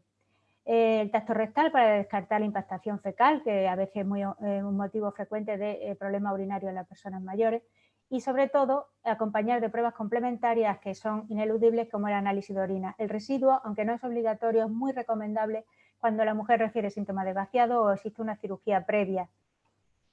Pero en la exploración, al final, lo que vamos a ver los ginecólogos tenemos también esta complejidad, que es que muchas veces no existe una correlación entre el grado y la severidad de la incontinencia y del prolapso y lo que le molesta a la mujer. La relación, además del prolapso, con la función miccional es muy compleja. O sea, un prolapso puede dar todo tipo de incontinencia o todo lo contrario, una retención urinaria. En definitiva, una vez que tengamos este diagnóstico clínico, vamos a poder llegar a la conclusión de una vejiga hiperactiva, o sea, idiopática, sin ningún motivo, o una incontinencia no complicada, que es lo que se va a atender en atención primaria. Pero cuando veamos pues, una situación compleja con muchos síntomas, poliuria nocturna, prolapso avanzado o una incontinencia pues, asociada a hematuria, dolor, pues, enfermedades neurológicas o antecedentes de radiación, diremos que son los criterios de derivación a atención especializada. El tratamiento, pues como se ha comentado, debe ser basado en la relación médico-paciente. Es muy importante dar información de cuál es el problema y cuál es la enfermedad, y que es crónica, que es dinámica, que va a evolucionar pues, con fase de mejoría y fase de empeoramiento. Y acordar todas las medidas terapéuticas, consensuarlas con sus expectativas y con sus necesidades. El pilar fundamental, el tratamiento conservador, y el tratamiento farmacológico. El tratamiento conservador, pues bueno, pues realmente se ha dicho. Insistir en que siempre se ha dicho reducción de la ingesta hídrica y yo diría que es el manejo de la ingesta hídrica. Hay personas o hay mujeres que, por ejemplo, sobre todo los ancianos, que no deben de reducir la ingesta porque una deshidratación va a conducir a estreñimiento y a demencia, ¿no? Las terapias cognitivas, bueno, se ha visto claramente en muchas mujeres que consultan por estos problemas que estos son debidos a conductas inapropiadas en cuanto a la conducta de ir a orinar, ¿no? Conductas miccionales. Las terapias cognitivos-conductuales son muy adecuadas para personas que tienen cierto déficit cognitivos por intentar tomar conciencia de su función vesical, del deseo miccional, luego aprender nuevos comportamientos, habilidades para aguantar o soportar la urgencia miccional. Y la micción programada, que va a ir dirigida a intentar aumentar el intervalo y evitar la fuga. Lógicamente tiene que estar basada en los datos que hemos conseguido con el diario miccional. Se utiliza tanto en la vejiga que no tiene incontinencia, pues se intenta progresar los intervalos, y en la con incontinencia ir a orinar antes de que se produzca la fuga. El entrenamiento de la rehabilitación muscular, que también se ha comentado, es mucho más efectiva cuando es intensiva y cuando está supervisada, y que se debe recomendar a todas las edades, a las mujeres de todas las edades. La electroestimulación pues, va a aumentar la fuerza muscular y también mejora la urgencia. El tratamiento farmacológico, que se resume en beta-adrenérgicos y antimuscarínicos, de todos conocidos. Lo único que cambia, pues posiblemente no, cambia el mecanismo de acción, cambia los efectos secundarios y sobre todo tener en cuenta la carga anticolinérgica de los antimuscarínicos. Hay que tenerlo muy en cuenta porque las mujeres suelen venir muy polimedicadas, sobre todo con antidepresivos. Y vamos sumando y esto tiene un efecto acumulativo y también el deterioro cognitivo. Por tanto, el elegir uno u otro fármaco va en función del perfil de cada paciente. En la mujer, lógicamente, tendremos que asociar cuando existe una atrofia y habitualmente pues lo ponemos, yo creo que lo ponemos con mucha frecuencia, los estrógenos vaginales, porque van a disminuir esta sensación de urgencia y el riesgo de infecciones urinarias de repetición. El seguimiento, pues normalmente a todo este tratamiento conservador hay que hacer un seguimiento. Con las mismas herramientas que hemos obtenido, vamos a evaluar ese seguimiento con las mismas herramientas que hemos utilizado a la hora de hacer el diagnóstico. Y cuando con esta herramienta vemos que hay una respuesta insuficiente, escasa mejoría, aparición de nuevos síntomas o aparición de efectos adversos, volveremos a derivar a atención especializada. Por tanto, en este diagrama un poco se comprende que en las mujeres con esta patología, con esta condición de síntomas del tracto urinario inferior, sobre todo de llenado, requieren una evaluación multidisciplinar con una continuidad asistencial entre los niveles. Y yo, pues lógicamente, también refuerzo el papel importantísimo de enfermería especializada. Me da una envidia tremenda que los urólogos tengan este apoyo. Nosotros los ginecólogos, pues de momento, no, por lo menos en mi medio no lo tenemos. Y creo que desempeñan un papel importante desde la detección, nos ayudan a nosotros en el diagnóstico, puesto que esto es un diagnóstico que lleva mucho tiempo en consulta. Luego apoya el paciente, como dice Blanca, cuida al paciente y el paciente se siente más cercano a él. Es un enlace entre los médicos y el paciente. Puede ayudar también en nuestro campo de ginecología en el uso de los pesarios, que a veces utilizamos no solamente para aliviar la sensación del prolapso, sino también para aliviar la urgencia. Y incluso también lo podría ser para el tratamiento y la evolución de los posoperatorios inmediatos. Como conclusión, pues los síntomas del tracto urinario pues son una condición clínica de elevada prevalencia que aumenta con la edad, con un gran impacto clínico económico por el aumento de la esperanza de vida y el diagnóstico frecuentemente tardío. Esto va a ir a más. El ginecólogo juega un importante papel tanto en la detección, en la evaluación y en el tratamiento. La evaluación clínica de tratamiento requiere un enfoque global y un abordaje centrado en la persona. Los pilares diagnóstico y del tratamiento son la identificación de estos síntomas y su impacto en la calidad de vida. Se ha demostrado que la calidad de vida de estos pacientes puede mejorar con simplemente un tratamiento que, aunque no consiga la curación, sí palíe en cierta manera esta frecuencia de episodios, disminuya los episodios de incontinencia, ya va a mejorar su calidad de vida. Por tanto, no debemos de tirar nunca la toalla.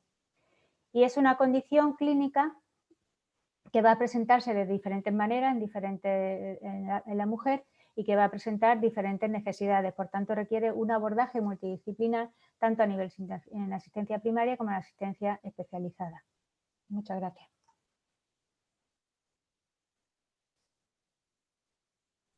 Disculpa, que estaba silenciada.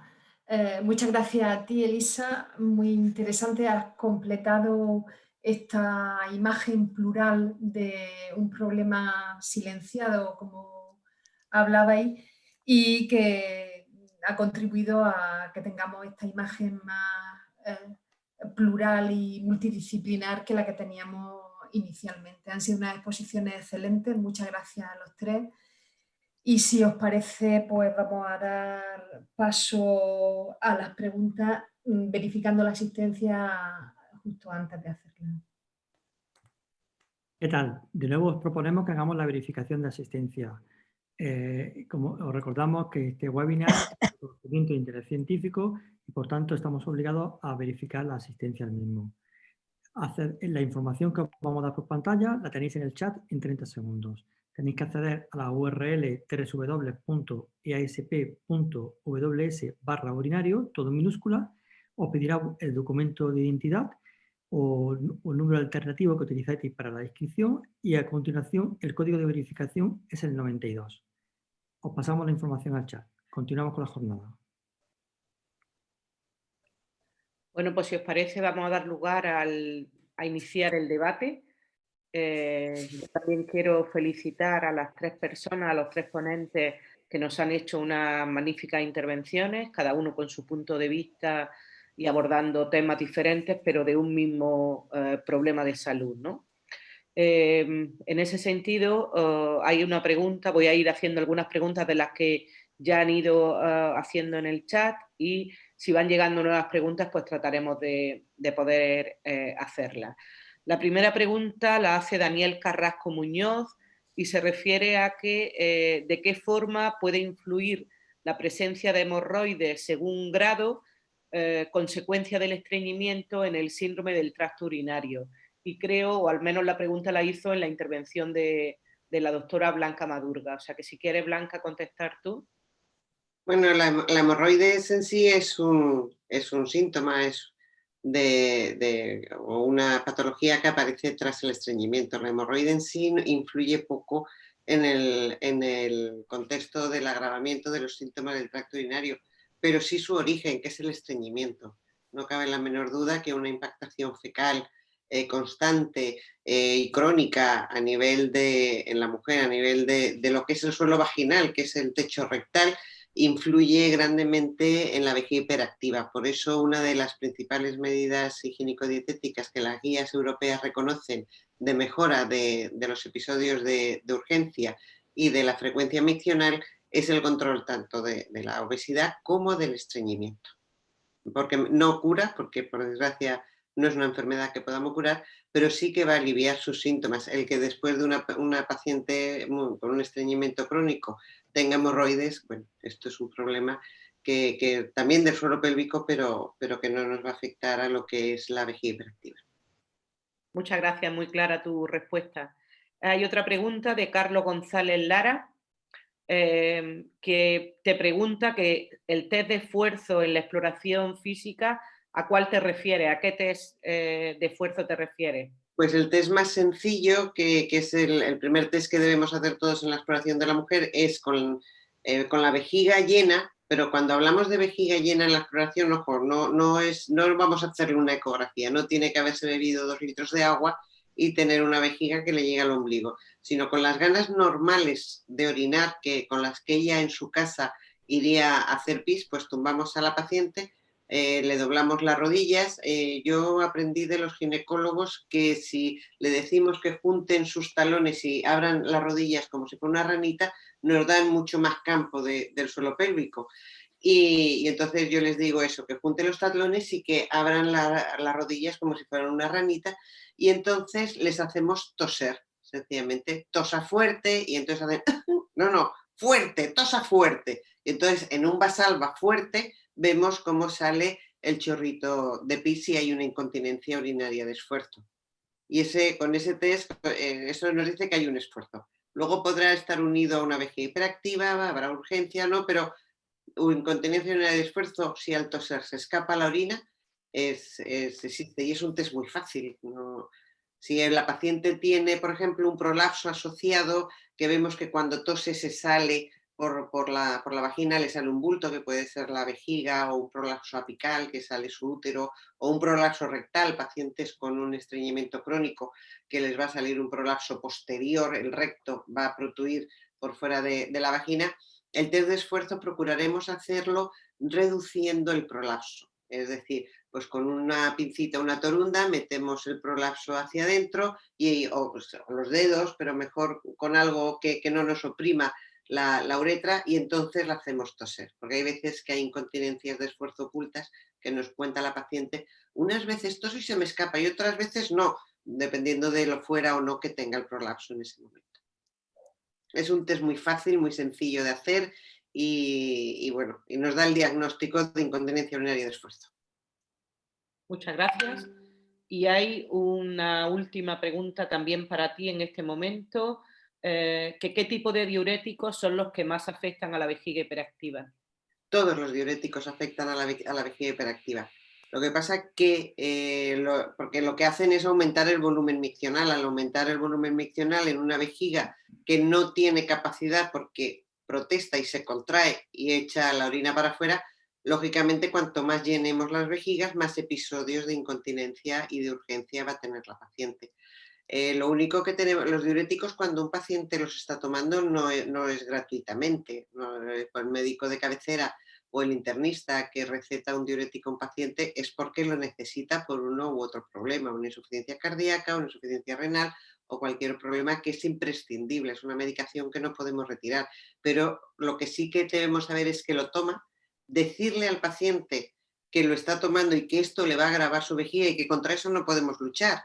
Porque si un paciente lo toma para control de su tensión y se lo quitamos, va a morir de una crisis hipertensiva. O sea, esto es imprescindible, pero sí que en vez de por la tarde después de comer o por la noche, que se lo tome por la mañana, porque es mucho menos desagradable orinar 7 veces a lo largo de la mañana que orinar 7 veces a lo largo de la noche. Lógicamente. Muchas gracias. Yo quería hacer una pregunta en general a los tres ponentes. Claro, la situación que hay es desigual en los distintos hospitales del sistema sanitario público de Andalucía porque parece que todos añoráis el papel de la enfermería funcional especializada, ¿no? ¿Qué pensáis de esto cada uno de vosotros y por qué en unos sitios está y en otros no? ¿Y cómo podemos avanzar? Porque está claro que los tres habéis demostrado cuál es el papel de la enfermería en este problema de salud y me gustaría conocer vuestra opinión, ¿no? Y en qué forma podemos ayudar a que exista esa enfermería funcional especializada, ¿no? Bueno, yo tengo la suerte de tenerla y desde luego son mis manos, mis pies, mis ojos y mis orejas. O sea, yo descubro más de mis pacientes a través de mi enfermera que de los propios pacientes, ¿no? Es un problema de organización de los servicios, es un problema de que los jefes de servicio y los gerentes de los hospitales se den cuenta de la importancia que hay, que no se queden en mirar qué es el chocolate del loro, que es un sueldo más, no. Estamos ahorrando mucho dinero. Mi enfermera ahorra el sistema público de salud mucho dinero. Completamente Bien, de acuerdo. pues... perdona, Pedro. Sí, no, yo quiero decir que estoy completamente de acuerdo con Blanca, no puede ser de otra manera. Además lo hemos comentado muchas veces. El trabajo nuestro es un trabajo en equipo y es un trabajo en equipo con enfermería. Y cómo me preguntabas, no sé, cómo se puede o cómo podemos ayudar. Bueno, hay una parte muy fácil. Quiero decir, todo el mundo entiende el papel de la enfermería en la atención a los pacientes diabéticos, en la atención a los pacientes hipertensos, en la atención ginecológica. Es que aquí la incontinencia en la vejiga hiperactiva, o si hablamos de dolor, son patologías crónicas. Está todo inventado. El problema, como bien dice Blanca, es que quien tiene que creerse se crea que la incontinencia, como he dicho, es cara si no la tratamos bien, pero está todo inventado, modelos existen. O alguien se extraña de que no haya una consulta de enfermería en un centro de salud para atender a pacientes hipertensos o pacientes diabéticos. Bien, yo creo que el tema de la enfermería que comentáis responde a una de las preguntas que hemos tenido de cuál creéis que podría ser el papel de la enfermería en el tratamiento de estos pacientes. Luego hay otra pregunta en el mismo sentido de qué papel creéis que pueden tener los farmacéuticos en la atención a las personas con síndrome del tracto inferior urinario, con vejiga hiperactiva. Elisa, habla tú. Respondéis Elisa. quienes queráis, podéis responder quienes queráis. Yo en el tema de enfermería lo he expuesto porque realmente lo echamos mucho en falta en ginecología. Tenemos, verdad, que es un aspecto un poquito más, características más específicas en la mujer y utilizamos, como he dicho, el tema del pesario. Casi siempre nos ha ayudado la matrona a la mujer, pero la matrona le haría falta, pues no sé si puede ser, el perfil de matrona encajaría, pero sí necesitarían una formación más específica en este campo que es mucho más amplio, ¿no? Y en cuanto a la farmacia, la verdad que no sé, realmente lo he leído, pero no sé yo si en nuestro contexto eso, yo creo que no lo he visto nunca, que se hagan una detección de estos problemas, ¿no? No lo sé, realmente creo que habría que trabajar mucho para que ese elemento de la farmacia comunitaria encajara en este proceso. Yo creo que requiere mucha concienciación. No lo sé, vosotros habréis trabajado más en este tema. Bueno, el farmacéutico es parte del sistema sanitario. Hay muchas personas que a lo mejor porque vienen al médico con un problema a su médico de cabecera con un problema de hipertensión, ya no le cuentan el problema de incontinencia y entonces van al farmacéutico y le dicen, oye, Mario, lo hemos hablado, Pedro y yo hemos tenido reuniones con farmacéuticos en alguna ocasión y lo hemos hablado, que van y dicen, dame las compresas. Oye, ¿y esto quién lo trata? Porque es que yo ya el gasto de compresas que llevo, esto es un dineral, ¿no? Y tal. Y entonces el farmacéutico es un centro de referencia también para algunos pacientes que llevan 30 años yendo a la misma farmacia y tienen más confianza con su farmacéutico que con el médico especialista, porque parece que cuando vienen a ver un especialista es que están, para algunos pacientes se creen que están viendo a una persona inasequible al que no le pueden comentar según qué cosas y sin embargo pues al señor que le compran las pastillas todos los meses, van con su tarjetita, pues es como de su familia, ¿no? Y creo que tienen que estar en esta rueda, en este tratamiento redondo del que estamos hablando, tienen que estar y tienen que decirle, oye, que este mes no has sacado las pastillas, no te las has tomado, las que te mandó el médico para el tema de tu orina. Creo que tienen un papel muy importante. No son médicos ni son enfermeros, pero son en cierta forma sanitarios y la colaboración para saber el cumplimiento y el seguimiento por parte de los farmacéuticos creo que es muy importante y que nos aportarían muchísimo.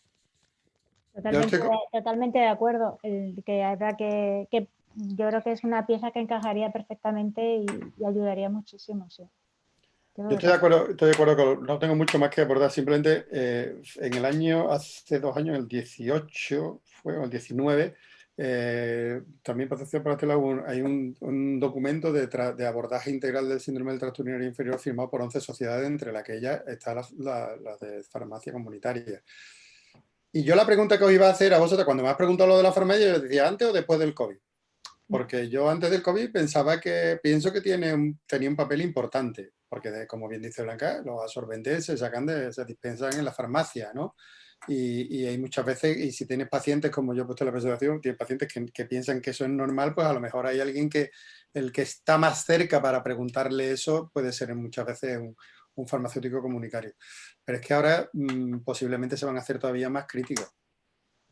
Tenemos que repensarnos todos. Tenemos que repensarnos todos y tenemos que repensarnos bien.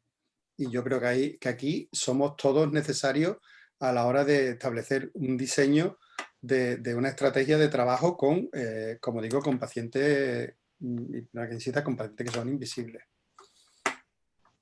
Pero cada vez tenemos más preguntas y más comentarios. Hago alusión a dos que ya llevan un rato comentados, de Yesenia Arévalo y María Luisa Laribe, que van en el sentido de las cosas que habéis apuntado, de cómo hay 2 herramientas fundamentales para el abordaje del paciente con vejiga hiperactiva, como son la comunicación y la coordinación entre servicios, entre equipos y entre perfiles profesionales. Y de una manera u otra, ambas personas vienen a refrendar estas ideas que habéis expuesto los 3 en vuestras ponencias. Luego, ¿tú tienes resumida alguna más, María José? Sí, hay una pregunta en relación con cuál es la utilidad del láser para tratar la incontinencia.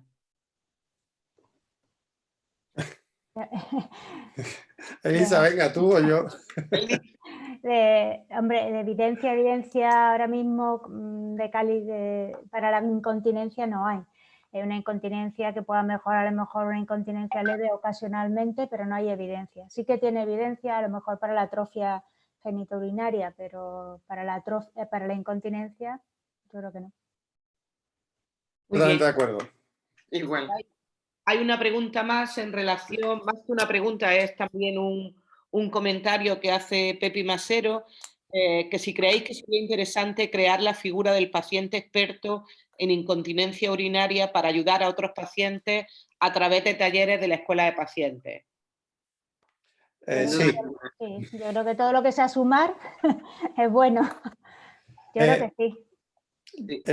En esa estrategia de, como te decía, de repensarnos, Pepi, que nos conocemos, tiene toda la razón. El paciente experto se va a convertir en una figura clave en muchas patologías. Y de alguna manera ya lo es. Y, por ejemplo, en sondaje intermitente limpio, en una serie de tareas que serían muy buenos. Mira, hay estudios, nosotros neuromodulamos pacientes que son neuromodulados después de haber estado en un taller con pacientes que se han neuromodulado antes, tienen muchos mejores resultados y una mayor perseverancia en el tiempo. ¿Vale? Quiero decir, la función de la enseñanza en cascada del paciente que sabe, del paciente que te quita, de gente que de tu lado, que te quita el miedo, que te abre la puerta a cosas que tú a lo mejor te resultan en un primer momento desconocidos y que te va llevando un poco de la mano, me parece fundamental. Sí. De acuerdo. Incluso ¿Hay alguna? Perdona, hay María José. hay páginas, yo es que refiero muchísimo a mis pacientes, por ejemplo, con síndrome de dolor vesical crónico, la refiero muchísimo a una página web que es ACACI, que es Asociación Catalana de Cistitis Intersticial, una página hecha, dirigida y escrita por enfermos con cistitis intersticial, y es una página magnífica, bueno, que yo la recomiendo muchísimo porque ahí el que habla es el enfermo. Yo le digo, no coma picantes, quesos curados, ni productos que tengan mucha vitamina C. En esa página le dice, no tome el atún de esta marca, puede tomar el atún de esta otra marca. O el tomate frito de esta marca no hace tanto daño como el tomate frito de esta otra marca. Es decir, van un paso por delante porque ellos son los enfermos, ellos se conocen y ellos saben lo que les sienta bien y lo que no les sienta bien. Entonces, la colaboración del enfermo experto, del paciente experto, es muy importante. Y no olvidemos que delante del sistema tienen mucho más que decir que los profesionales. No te quepa la menor duda. O sea, que eso, si vamos de la mano, todos salimos ganando. Aquí el signo de sumar lo tenemos clavado en la frente. Grabado en la frente. Totalmente. Eso está muy bien, ¿eh? Hay otra pregunta para la doctora Elisa López. Dicen que la electroestimulación que comentabas como tratamiento en mujeres para ayudar a reforzar la musculatura pélvica, entiende que también se puede usar para la incontinencia urinaria de esfuerzo, que tiene chicas jóvenes que aun haciendo ejercicios sin gran mejoría y que si estas se pueden derivar directamente a gine o se encarga el servicio de rehabilitación. Es que lógicamente hay que identificar, por eso en la exploración, quizá ha ido un poco rápido, es muy importante la evaluación muscular. Muchas veces, si no hacen una evaluación con los dedos en la vagina de si son capaces de reconocer esa musculatura y si tienen, y va a calcular un poco la fuerza, pero sobre todo si no son capaces de identificarlo, por mucho que le indiquemos, no lo van a hacer. Entonces, eso es fundamental. Si ya de entrada no identifican, hay que derivar. Yo, por desgracia, no cuento en mis medios con un servicio de rehabilitación especializado. Tengo que derivarlo a centros privados. Y me duele muchísimo, pero es así. Sí. Entonces hay que hacerlo, y porque ellos le instruyen mucho, porque bueno, no solamente la fuerza en la musculatura del suelo pélvico, una serie de dinámicas posturales, hábitos de vida, le enseñan muchísimo, ¿no? Y yo creo que es fundamental, mientras más dirigido, mejor, desde luego. Hay varios comentarios. Disculpa, Pedro. No, simplemente que una cosa que ha dicho muy importante, Elisa, y yo quería abundar, ¿no? Los rehabilitadores, y enténdenme la afirmación, porque los rehabilitadores, como todos nosotros, tienen muchas patologías muy graves y tienen muchas patologías, pacientes neurológicos, pacientes amputados, pacientes oncológicos. A la rehabilitación perineal llegan tarde, salvo honrosas excepciones. Y entonces, es que no es valorable, es que... Claro, Entonces, igual que tu situación ha sido la de muchos de nosotros. De hecho, nosotros en nuestro sitio rehabilitamos nosotros y no somos rehabilitadores. Y posiblemente no lo hacemos como todo lo bien que lo podría hacer un rehabilitador, ¿no? Y vosotros tenéis enfermería que me consta en Málaga que lo hace muy bien. Pero es verdad, es otro papel. Cuando hablamos con los rehabilitadores, nosotros ahora sí tenemos a los rehabilitadores muy implicados, implicándose cada vez más. Dicen que van a empezar en breve, pero verdad, las cosas son como son. Quiero decir, en la incontinencia, el suelo pélvico, el dolor, todo este tipo de cosas, pues bueno, formaban parte de un nicho de pacientes que no son muchos y que pasaban invisibles.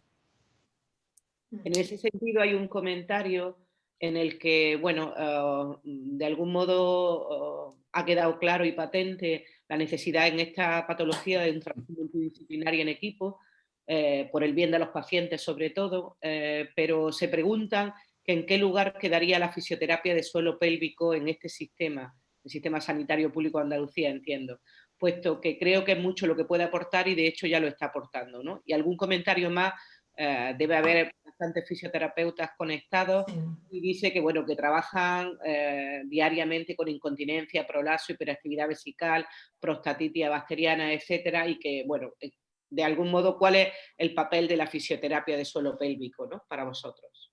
Yo creo que es fundamental, y quizá esto se ha ocultado, se ha demorado, porque también, bueno, pues el tema de la incontinencia que más afecta a la mujer se ha dado como habitual y normal después de los partos, pero como dijo Blanca, ya la sociedad no es la que era y las personas demandan más cuidado, y todo lo que sea incluso aliviar y conocer una serie de estrategias, pues puede aliviar mucho la calidad de vida, y el fisioterapeuta para mí es primordial. Totalmente de acuerdo. Me parece crítico en la incontinencia de esfuerzo, un tratamiento conservador, la incontinencia de urgencia. Tengan en cuenta lo que le comentaba antes de los 20 segundos, en tiempo hasta llegar a orinar, lo que más relaja la vejiga es una fuerte contracción esfinteriana voluntaria del periné, de la musculatura del periné. Eso se enseña y te puede salvar la vida, por decirlo de alguna manera, en alguna ocasión, si en vez de tardar 30 segundos, puede llegar a tardar 1 minuto en llegar al baño. Entonces, en dolor, en prostatodinias o en síndromes miofaciales asociados a prostatitis crónica en varones. El campo que tienen en el suelo pélvico los fisioterapeutas de resolvernos problemas y de resolverles sobre todo problemas a los pacientes es inmenso.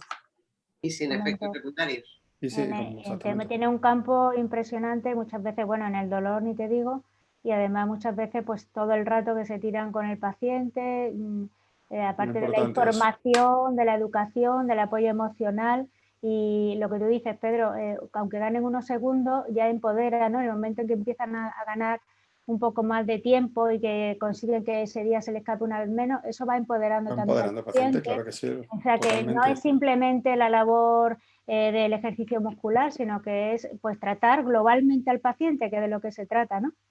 Totalmente. Totalmente de acuerdo. Bueno, hay una pregunta suelta de Daniel Carrasco, que no estoy segura a qué se refiere, y dice: ¿las MEV, MEV, suponen una herramienta eficaz en la vejiga hiperactiva? ¿Qué medidas concretas son las más efectivas para mejorarla en el ámbito de la atención primaria? No sé qué son las MEV. Pues entonces, como yo. Me ha dejado MEV. No sé si a lo mejor se escribe... Con mayúscula, como un acrónimo. Sí, como un acrónimo. MEV. Medidas de estilo de vida, ¿no? Debe de ser. Pues me imagino, sí, porque además son de capítulo de hábito. A mí me parece muy importante, o sea, quiero decir, es una primera línea de tratamiento que nos saltamos muchas veces y que implican al paciente con su problema, insisto.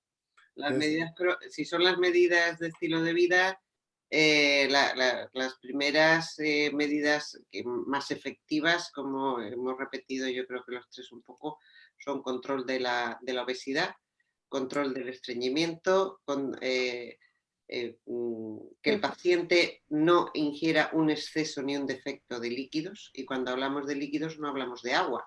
Se dice, no, si yo agua apenas bebo, luego me bebo 2 litros de Coca-Cola.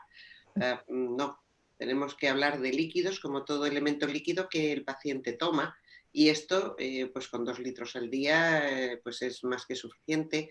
medidas de escape que yo digo, como por ejemplo no orinar 3 horas, no beber absolutamente ningún líquido 3 horas antes de ir a la cama.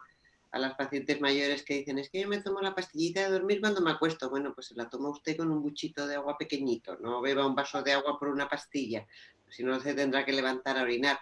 Calidad de los líquidos, la cafeína, la teína, repito, y las bebidas carbohidratadas en general activan mucho la vejiga hiperactiva con sensaciones de urgencia tempranas.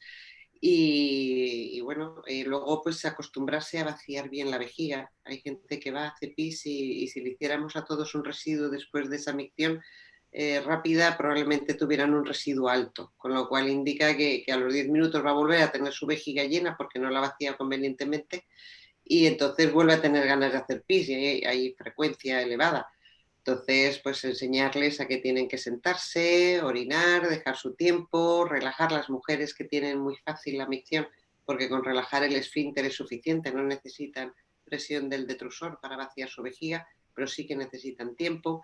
En fin, todas esas medidas son muy tontas a lo mejor a la hora de decírselo al paciente que te mira con cara de decir, este señor ha estudiado 6 años y 5 de especialidad para decirme que me siento a hacer pis y esté un rato, pero es que son muy efectivas, es el inicio de los cambios de estilo de vida. Muchas gracias, Blanca.